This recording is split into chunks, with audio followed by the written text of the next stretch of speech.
Hello, everyone. I hope you all are well. And today we're going to be talking about our compensatory service guidance. I don't know if anybody's aware of this or heard anything about it. Earlier in the year, some questions have come up about it, but we had said it wasn't an appropriate time to address compensatory services. Well, and now it's an appropriate time to address compensatory services. And so Amy Blackwell has put together this beautiful guidance document for us. And I'm going to be going through this with you guys so that way you can get this information and everybody be on the same page. Because going forward, what we're going to be doing is addressing the need for compensatory services throughout the remainder of the year as we have ARDS. I apologize for keep looking down, but I've got all my notes down here and I want to make sure I say all the things that I need to for you guys. So going forward, in any ARD that you have, we need to be addressing this, compensatory services, and I'm going to be guiding, as we go through this, we're going to lay that out, what that looks like. It will be addressed through the PLAF data. If they are going to get compensatory services, we're going to input that data on the schedule of services page, which again, I'm going to go through all of this. And this is something that's just going to be a part of our ARDS for this school year because of the emergency remote instruction period that we had. So the first thing you see here is our sources of data. So Amy has linked in all of our sources of data information. She has pulled this and perused all of this stuff and made it into a hopefully very easy guidance document for you guys. So the first thing on there is that TEA, Students with Disabilities Planning Supports Guidebook, and then the compensatory services considerations there, which are really important and where a lot of this information comes from.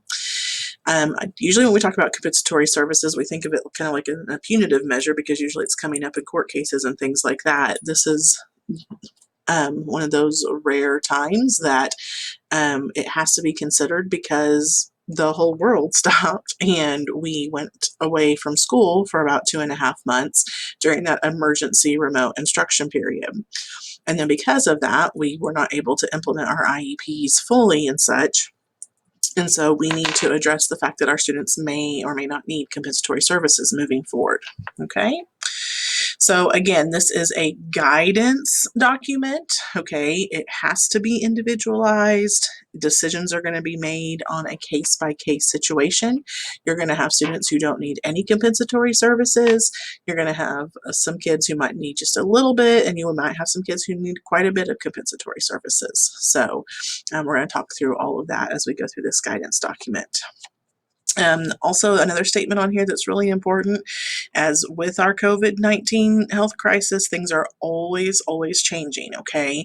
So this information is current as of October 2020, and of course it's subject to change throughout the year. If major changes are made to this document, I will try to be in touch with you guys and make you aware of those changes, okay?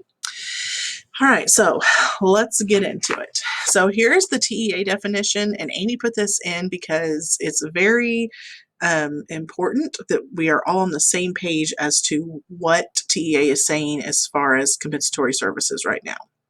So I think the most important part here is this first line where it says compensatory services are generally defined as educational services that a student needs to make up for skills lost because the LEA did not provide the services required by the IEP. So I think that's important. It's skills lost, not services lost.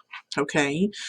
It goes on to say that when it comes to these services, we have to make up because of the COVID-19 pandemic, and the ARD committee's determination should not be viewed as remedy for failure on the part of the school. That's what LEA means, a school, but rather as a means to mitigate the impact of those loss of critical skills or learning that happened because of the emergency remote instruction time.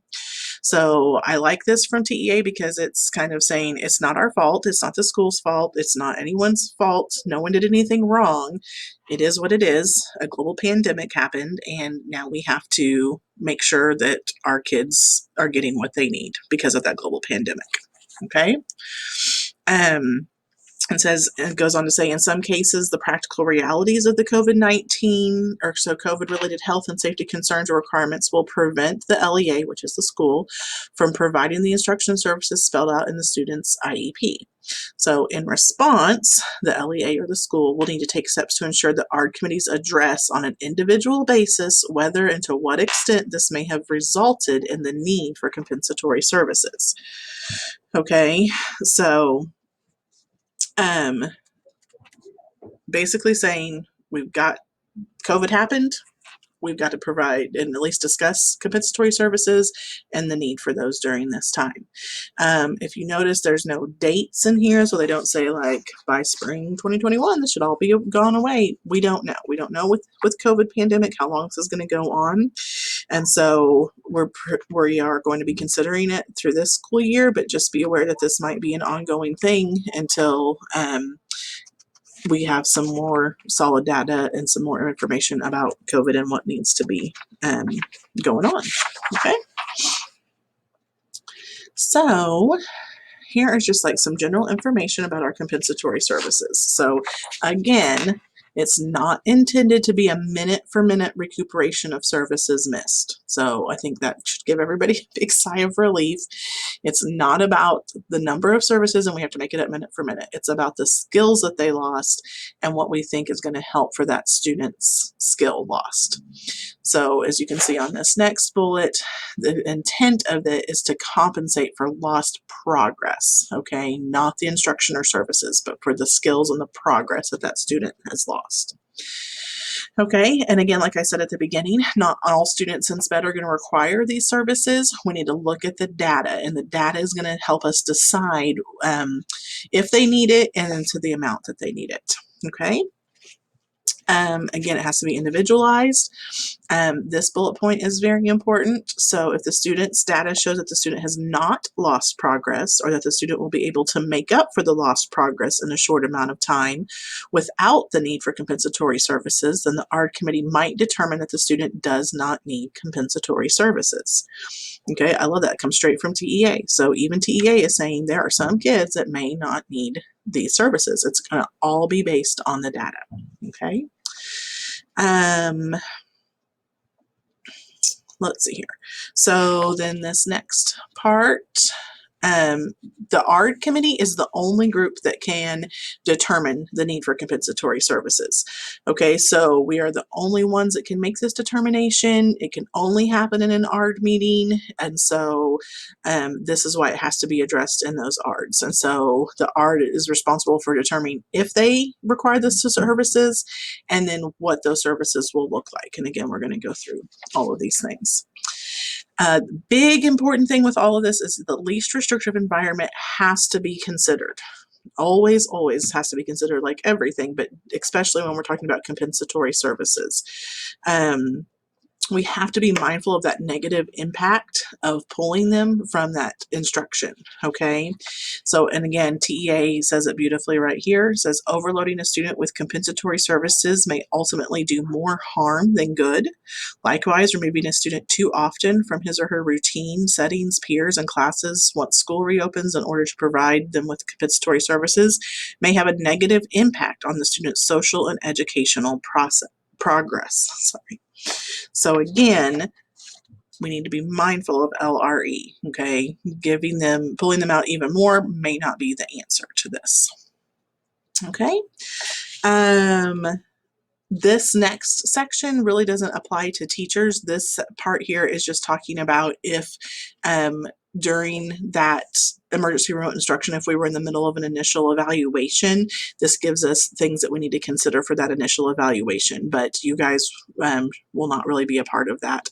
The other big piece here is reevaluations. Like if we were in the middle of a reevaluation and a new service was being added, then we might need to consider adding or, doing some compensatory services for that service that they did not receive during that time. But again, that really shouldn't affect teachers too much. That should really just be other service providers. Okay. And the other thing is your DIAGs are going to have had this information given to them by Amy Blackwell, speech related services. Everybody's aware of this. So I'm trying to make this just for you guys, for teachers. Okay. All right. So the process. So this is how it goes. All of the decisions, again, have to be made by the ARD committee. And the only place it can be made is in an ARD meeting with the ARD committee. And then it's a two-step process, okay? So first question that we're going to be answering is there a need for compensatory services? And if the answer is no, we're kind of done. We document it and we move on. But if the answer is yes to number one, then we have to then consider what those compensatory services are going to look like for that student, okay? Again, individualized for that student. Okay, so tackling question number one. That's what this section is about. Is there a need for those compensatory services? So this is how we're going to tell. First of all, we're going to review multiple sources of data, okay? Here is a list of data sources that Amy, Katie, and I brainstormed. There are tons of other types of data out there. This is just a quick list to try and get your brain juices flowing to help you remember all the different types of data that's out there. So we have that listed here. And again, you don't have to use, this doesn't mean you have to use all of these either. It just says multiple sources. So obviously more than one for multiple, but it's again going to be up to the ARD committee to determine what types of data to be looking at and using for the determination for compensatory services. Okay, so with that data, here are the questions that we're going to be asking, and these questions might guide you as to what kind of data you want to pull for that to be able to answer these questions. So it's like a kind of a 1, 2, 3 thing here. So the first thing that we need to have is data that shows what was that student's level of performance before the provision of FAPE was interrupted. So that's like thinking back, because remember that we had school up until spring break, okay? So we need to look at that data before spring break. Everyone should have done progress reports right before spring break, so that's a good place to pull from. And plus other data, maybe we had benchmarks, unit tests, different things like that. That's one data that we have to look at. Then we need to take that data and compare it to what was their level of performance when the services resumed, okay? So when school started back in August, what was their level there? What did our baseline data tell us about how they were performing on their IEP goals? Okay, so we're taking those two pieces of data, and then our third piece of data that we're looking at is what is that student's current level of performance, okay? Again, we've just done progress reports at the 6 and 9 weeks, so we should have had some data in there to show how they're performing currently and right now. So another thing that we need to think about is, have they recouped any of this information? So as we're looking at all of that data, we need to be thinking, did they regress? Did they recoup that regression? Was there no regression at all? Were they right at those same levels? So we need those 3 pieces of data to be able to help make this decision. Going forward, as you begin to write your ARDs, for upcoming meetings, this is the information that I think I would be wanting to include in my PLAF. I think I'd want to pull my information from my progress reports in March. I'd pull in some information from May if we had good information, where they were at the beginning of the school year, and then currently, of course, we always have to put current data into our PLAF. But all of this information, I think, would be a good place to put it in the PLAF, because that's going to give us a very clear picture of if they have regressed or not, and then if they've recouped any of those skills that they may have possibly lost. Okay. And again, here's the big question, coming back to that big question. After reviewing all of those data pieces, this is where the ARD's going to determine whether that progress was lost and if it was unable to be recouped at a rate that would make sure that that child was able to be on track to meet those IEP goals. Okay. So again, if the answer to this is no, then the process is concluded. Okay, we don't need to go on with part 2. So if we've looked at all of this data and we've had a little conversation about it and we've determined, hey, this kid did not lose any progress. They were reading 25 sight words before, 25 sight words before the break, and when they came back to school, they're still reading 25 sight words, and now we're reading up to 35 sight words. So that tells me they did not regress and they're continuing to gain skills, okay? Or we had some regression. Maybe they were reading 25 sight words. They came back to school. Oh, we dipped down to 15 sight words, but hey, we're right back up to 25 sight words and we are continuing to move on. Okay. So that would be an answer of no. And then we would just need to document that in the minutes and such. I'm going to get into documentation here in a minute.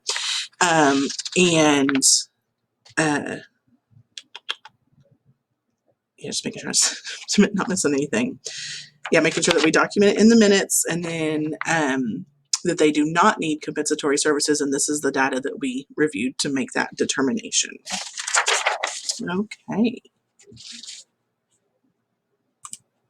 So let's say we looked at all of that data and we determined that there was lost progress and it was not recouped. And so we do need to consider compensatory services. So this is where consideration 2 is going to come in, or that second question, okay? So what will those compensatory services look like? We've looked at the data, the child has not made the progress, unfortunately, and so now we need to provide those compensatory services. Again, it's going to be individualized based on the review of the data, and again, it does not have to be a minute-for-minute replication of services that were missed, okay? This is where we have recommended to have a hard copy of the TEA document that's been quoted several times throughout here. So just in case you have a parent that says, no, they missed, 200 minutes of resource time, they're getting 200 minutes, so if we have that document in front of us, that'll be helpful to reference, and to show the parent, look right here, even TEA is saying that it's on a minute for minute kind of deal. This is about the skills that they lost, okay? So the ART committee, you do have to individualize and specify the type, location, frequency, duration, and start and end dates, okay? It is our obligation as a district to consider that data and then to make the recommendations. So how do we determine what this looks like? The ART committee really has a lot of flexibility here, okay? This is tons of flexibility, and we can be as creative as we need to be in coming up with how this child's skills will be recouped, okay? Again, LRE is still important, so don't forget that. And then again, when Amy, Katie, and I were together, we brainstormed some ideas of what it might possibly look like or what compensatory services could include. Again, this is just a list of ideas. You do not have to use any of these. You can come up with your own ideas for that. If you have any suggestions or other considerations that you think we should add onto this list, please let me know and we'd be happy to add it here. So some of the things that this might be, you might have campus tutoring. You might be able to provide some services during the RTI block of time at your campus. You might have an academic study skills period for secondary. You might do additional special ed services during the school year, but again, be careful of the LRE. And then also you have the option to do additional special ed services during the summer of 2021. We're going to go into more of that here in just a minute because that's its own special thing. And so at the end of the document, we're going to get into that. And then there's also the access to the online programs. So I came and found some different free or partially free online programs. I asked some of the curriculum specialists about kind of what are some things that people are using and such. So there's a list of some things that you might consider.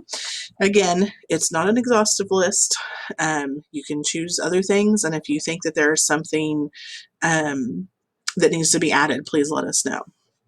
And then also, I want to point out that we can say, well, let's try this first, and if the progress or that recoupment doesn't happen like we expect, then we can come back and reconsider some other options, okay? May not be like a one-stop shop kind of thing. We might have to try one thing, take some data, and then come back and determine something different for that child, okay? And that's fine to do that. Whereas in our committee, we have the ability to do that. The next bit that we have to consider is the location. Are these services going to happen in general ed, special ed, in the home, or the summer program? Okay. And then duration is duration. How long are we going to do it for? And then how long will it be each time? So let's, for example, if we say that they are going to get one-on-one tutoring, we need to determine that one-on-one tutoring will happen in the special ed setting for 15 minutes, one time per week. Okay. And then the start and end dates. This part is very, very, very huge. Okay. You have to determine how long those compensatory services are going to be in effect. Okay. Again, this doesn't have to be for the whole school year. Okay. Our committee can determine what would be an appropriate amount of time to try these or to implement these compensatory services to see if we get that recoupment of skills. Okay, so it could be for a grading period. It could be for the end of the semester. It could be for 2 grading periods. It's really an ARD committee decision. Okay. You choose, let me see, I'm looking at my notes. I said that already. Okay. And then when you are doing this and putting this into the ARD paperwork, make sure to put the actual dates. Okay, so we gave some examples here. So let's say you have an ARD coming up in November and you're going to implement those compensatory services from that ARD date until the end of the semester. Okay, so then you would put these dates in there. But again, these are just sample dates. Please make sure your dates are correct because that is what's going to help determine how long we do these for. Let's see. Okay, something else I want to mention, because this has come up in talks and such as well, is just make sure that we're framing this positively, okay? So it doesn't have to be like, like we're trying to say that we didn't do something on our part. We did everything that we could do with what we had and information that we had in the pandemic. Again, it is what it was. And so we're just trying to do our best to make sure that students are getting what they need. So be able to frame it positively. So you can say, due to this pandemic, we didn't have school for 2.5 months. And looking at that data that was in the PLAF, we can see that, Laura was struggling and that we wanted to have some extra supports to get her caught up or help her recoup those skills that she had before that school closure, And so if you frame it in that kind of mindset, it's not so shocking, I guess would be the right word. All right, so let's say we decided yes or no. Either way, we're going to talk about documentation now, where we document all of this. So with this, the compensatory services are going to be documented in 2 or 3 locations. So if you are saying, no, they do not need services, there are 2 places it has to be, okay? 2. First place is in the minutes, and that's where we're going to document the discussion regarding the services and whether or not they were needed. The second place is that prior written notice. Okay, I'm just letting you know that's where it goes. You will not fill out that prior written notice. The case manager, which is your DIAG, would be the one that would complete this. Okay. There are some examples in here for when the services are recommended and not recommended. You can read that if you want to, so you are familiar with what that's going to say, but the DIAG will be responsible for putting this information into the prior written notice. That's what a PWN is. Okay. Then the only time we are going to put this in the schedule is if we say yes. Okay, so again, right here, documentation. It should only be included on the schedule of services page if it is recommended for the student. Okay. It's also very important the compensatory services are not going in our normal grid where we put our in-class supports, where we put resource services, where we put our schedule for that student. It does not go in that services grid. When I say services grid, this is the section I am talking about, what we typically see, okay? That services grid is what constitutes FAPE for that student, okay? That means this is what we think this student needs to have a free and appropriate public education, okay? The compensatory services are what are required to be provided in addition to this grid for that student's lost progress, okay? So I want to make that very clear. Do not put the compensatory services in the grid. It needs to go down here, and Amy and Tracy Gutierrez are the ones that came up with where this should go and the best place they felt like this should go, and it's going to go in the descriptor box on the related and other services page. I'm going to pull that up in eSped real quick to show you what we're talking about so you understand what page it goes on. So while I'm pulling that up, again, we don't put it in that grid, because if we put it in that grid, that suggests that that kid needs that all of the time, and we don't. That compensatory services are for that short a period of time to help recoup skills. Okay, so I'm going to pop this over here. And let me make it a little bit bigger so you can see better. So in your student, in the ARD paperwork, excuse me, we are going to be putting this, and again, don't look at my numbers because my numbers are different than your numbers. Okay, so we are looking at this screen titled eStar related / other services. Okay, this is the screen that you want to put it in, and then you're going to put it in this descriptor box. So all you have to do is click on that descriptor box, and then you can type in the information for your compensatory services here. Okay, that's all you have to do. So look for the eStar related other services box, and that's in this little paper is where it's going to be documented. Okay. So with that said, this whole first line here, compensatory services recommended resulting from progress lost during the 2020 COVID-related campus closures, you can copy that word for word. Okay, you can put that in that box, but then this whole little section here is what needs to be individualized. Okay, so first of all, you're writing the type. So for this example, it was direct speech therapy. This can say one-on-one tutoring, boom cards, however, whatever some of those other websites and such I put in there. Where that's going to take place in the special ed setting, general ed setting, home setting, etc. Again, the duration, how much time. So if I said one-on-one tutoring in the special ed setting, 15 minutes, 1 time per week. So I have my duration and my frequency on that line. And then again, most important part are my start and end dates. Okay, I need to specify when it starts and when it ends. Okay, these start and end dates may not match our start and end dates in our grid, and that's totally fine. We are determining what is the appropriate amount of time for these compensatory services, and it does not have to be for that entire ARD year. Okay, let me make sure. Yep. Okay, said all the things for this section.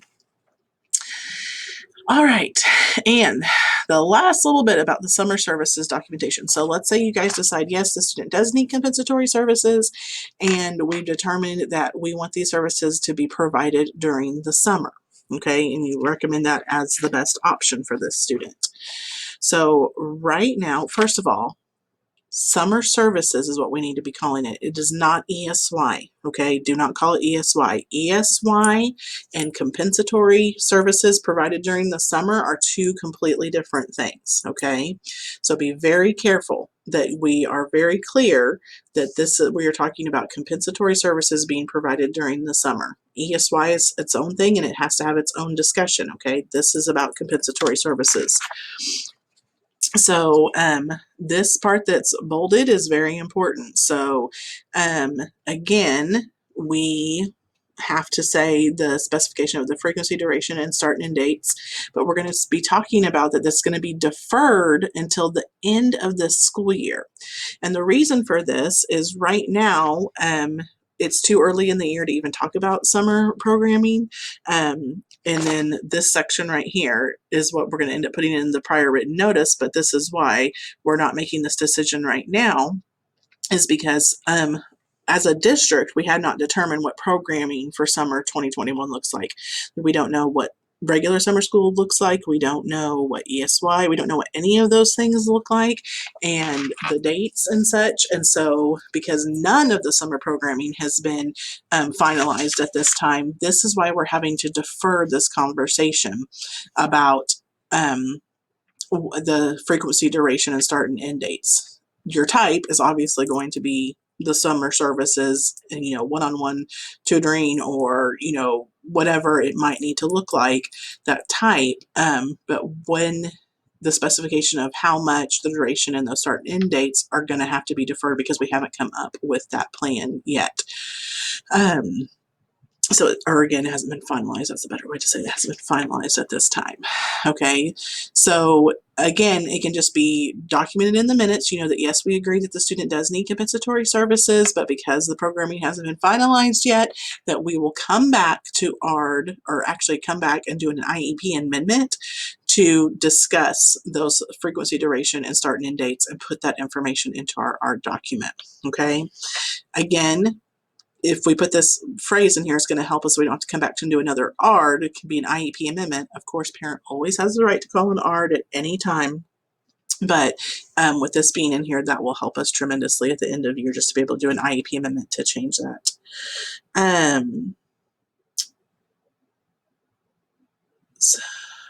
Oh, okay. I said all of that too. I'm just checking my notes again. Yep. Got all of that covered. Okay. So again, with everything, we have to have a way to track this, right, and document this. So if the ARC committee determines that the compensatory services are going to happen and they need to happen for that student, then the case manager, again, that'll be your diag, is going to complete a Google form. Amy is working on a Google form, and it's going to ask for the student's name, the campus, type of service, and whether or not those summer services is recommended. This will be good. We need this for the district so we can see across the district who's getting compensatory services, and so that way we have a way of checks and balances to be able to make sure that those services were rendered, or if it's for summer services, these are the students we need to consider in our summer programming conversations as well. Okay, so let me check all of that. So the diag's going to fill it out. Don't worry about that. This little bit here is, let's say you say, yes, we need compensatory services, and I, the special ed teacher, will be providing those compensatory services. Then here's some ways you can document it. You can document it through MSB, but I know we don't do MSB for every single student. So I came up with just some real quick documentation forms. So one's a Google Sheet and one's a Google form. So I have this. Whenever you click on it, it should force you, say, use a template. And when you click use template, that means it's going to go straight into your drive and makes your copy into your drive. Okay. So like, for example, the sample on this one, it's just going to ask for the student name, the type of service, the duration of service, the date of the service, and any notes.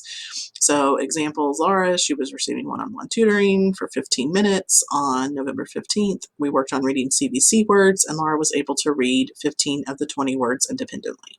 Okay, here's a different kind of example. She did online boom cards. She did it for 10 minutes on November 15th, and she completed the numbers 1 through 10 addition deck, scoring 7 out of 10 correctly. Oh, wasn't that fun? I did a number and then I spelled it out.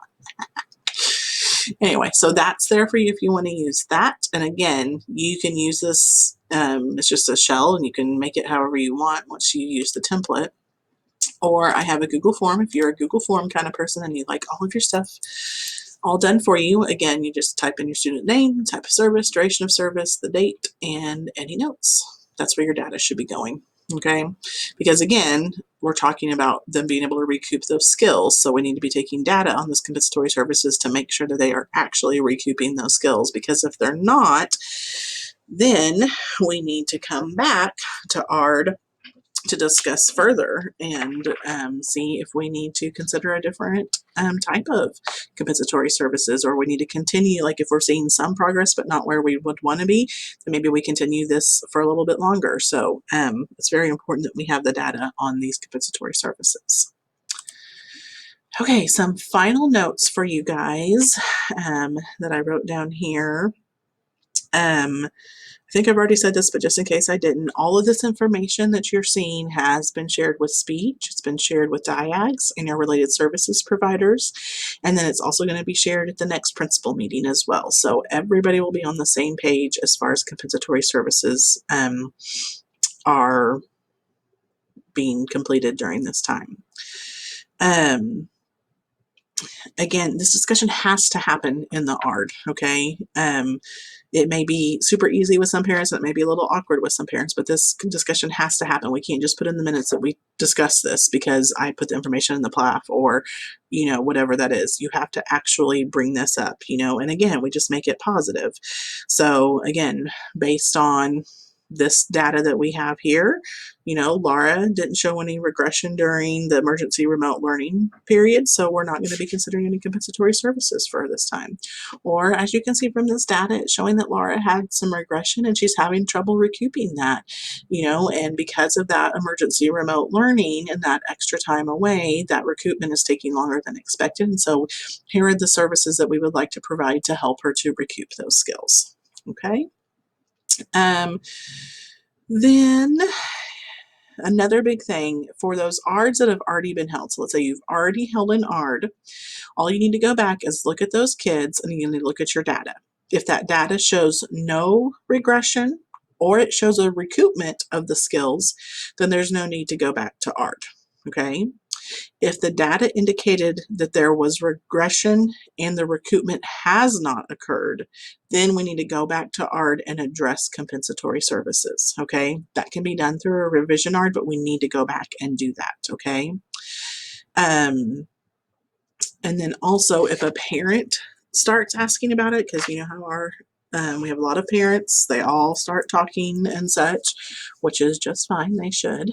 We need a community to be able to make it through life. So if one parent says, oh, I just had an ARD the other day for Johnny and we talked about compensatory services and he's going to be receiving that. And, maybe I had my ARD back in September and I'm like, what? We didn't discuss about compensatory services. I wonder if that's something we need to consider for my little Jane. And so I call you up and say, hey, I might want to have an ARD to discuss compensatory services. Then we need to go back and address that.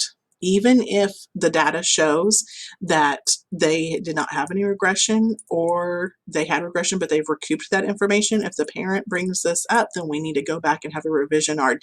So that way it can be clearly addressed in the ARD meeting that we considered it, discussed it, and then that conversation can be documented appropriately. Okay. So hopefully this wasn't too bad and it's not too much to take on. Hopefully there's not a plethora of kids out there who are needing compensatory services, but here's the guidance. Again, if you have any questions or concerns, or you're getting started on something, you're like, oh, I don't know, or if you're not sure about the data, you're like, oh, I don't know if this piece of data will work for that and whatever. If you're elementary, please get a hold of me. and I will be glad to help you. If you are secondary, please get a hold of Katie, and she will help you and guide you through those things. If you need help, like knowing where to put that in the PLAF or how to have some of those conversations and such, please give us a call. We want to help you through this. I understand it's one more thing during this crazy school year, but it's a necessary thing because at the end of the day, we're all here for the students, and we need to make sure our babies are getting what they need to be successful. So um, that's all I have for you. I hope I answered all of your questions. Again, if not, please reach out to me. I want to make sure you're very clear and understanding all of this, and I want to provide any help that you might need. So that's all for now. Have a wonderful day, my friends.